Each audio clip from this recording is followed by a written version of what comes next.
everyone! What do you feel when you first use online learning? Excited? Nervous? Well, actually, not everyone could tolerate new technology easily.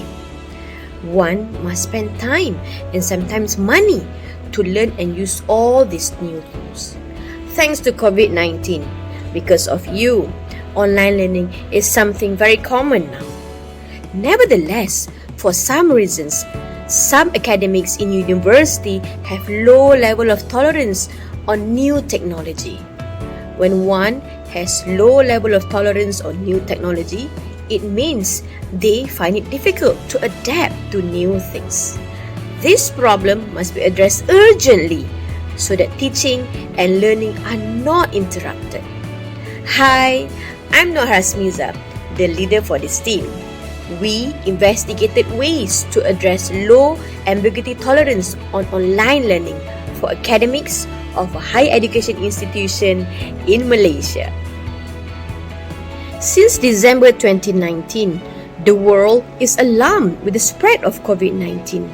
The pandemic has impacted the global economies and businesses. For training and education, most opt for online learning. For Malaysian public universities, like the case investigated in this study, teaching business works as usual. This study was conducted because the participants had difficulty in conducting their online class. They had been trained to use e-learning to conduct online learning way before the pandemic. But back then, they did not use it because it was not compulsory. They have better ways of teaching that work. Trainings were too fast, not meant for beginners. And it's too troublesome for them to learn complicated things. Age factor is another thing. Therefore, this study was conducted to answer these research questions. RQ1 investigates their readiness level on online learning. What areas that they lacked of? For RQ2, what are the major components that can be put forward in a module to improve the online learning skills? RQ3 investigates their mindset on online learning. Is there any difference before and after the interventions were conducted? What causes the mindset change? And lastly, RQ4, we explored what categories of IT users among them. Based on the categories, what is the recommended intervention to address the different needs? The methodology chosen was action research, so it involved 2 rounds of data collection. In the first intervention, a 20 days online learning clinic were held to all participants, covering from the basics to average level. In the second intervention, the approach was personal and small group coachings. The participants chose what they want to be coached. The impact of the study was investigated using mixed methods, a survey to all, and interview sessions with 16 participants out of 27 participants. For RQ1, the findings from the survey indicated that mostly all 27 participants were not familiar with all the tools for online learning. All had attended the university e-learning training, but they confessed that they were still lacking in many ways. Not sure how to use WebEx, Zoom, WhatsApp, synchronous, asynchronous teaching to conduct online teaching. And they urgently need trainings to utilize e-learning tools like creating assignments, e-quiz, e-forums, giving feedbacks on online platforms. So, based on the DITS analysis data, the 20 days online learning clinic was conducted to all participants. For RQ2, based on the participants' feedback and as agreed by the petitioners, a successful online learning clinic module for adult learners should have these 3 criteria. First, suitable content for real beginners.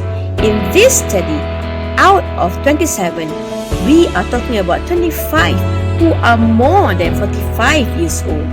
Second, there must be flexibility and freedom for them to learn what they want. Lots of repetition, slow pace, hands-on, and give them the learner autonomy.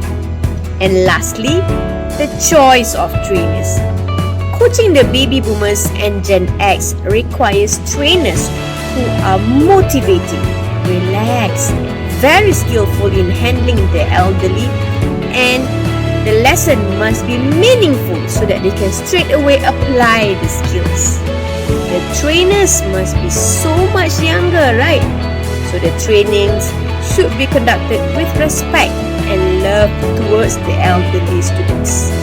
This is what we call andragogy, skills to teach elderly students. Talking about the mindset for RQ3, before the online learning clinic was conducted, most of them were negative. They don't see the needs of mastering these online learning tools. They don't bother to use it. But after the clinics were conducted, they saw that this new technology is something that is achievable. There's a light at the end of the tunnel. Before this, it was pitch black. For the categories of IT users, we have 5 categories. The numbers change at the end of each intervention. The first category was, I'm a real explorer. In intervention 1, we only have 2. But at the end of intervention 1, we have 8. They are IT literate, very motivated learners. They require very minimum coachings because now they are confident and they can learn by themselves. The next category is I am ready to explore the world. From 5, now we have 13. They started with very minimum knowledge, but now they are so much better.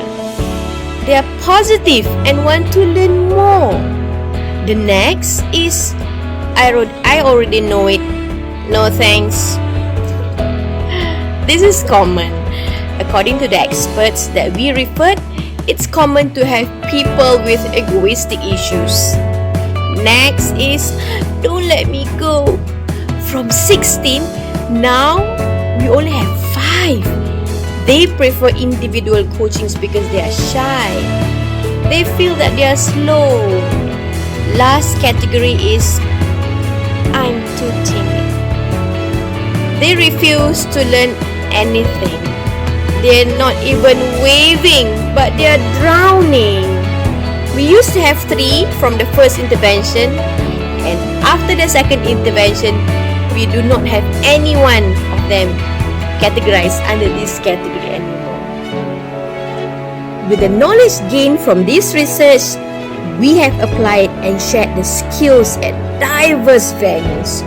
For publication, we have written 1 technical report and 1 book chapter.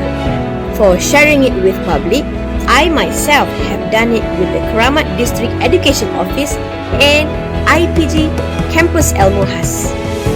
They handle trainings for teachers and pre-service teachers, so I shared about the andragogy. I also shared about the methodology that I use to the UTM postgraduate studies on how I conduct this research. Other than that, for the industry, I also developed mobile apps for McDonald's employees to use for their in-house trainings, applying the online learning designs that I developed from this study.